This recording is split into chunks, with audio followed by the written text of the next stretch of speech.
What's good, whānau? Welcome back to another episode of a Māori Phrase a Day. Let's get straight into it, eh?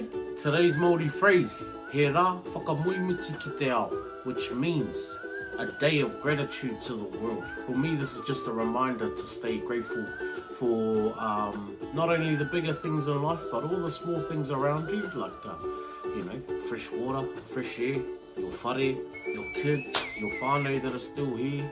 So, sort of for an example, if you were to put it in a sentence, you could be like, I woke up this morning and felt a deep sense of gratitude for he rā whakamoemiti ki te ao.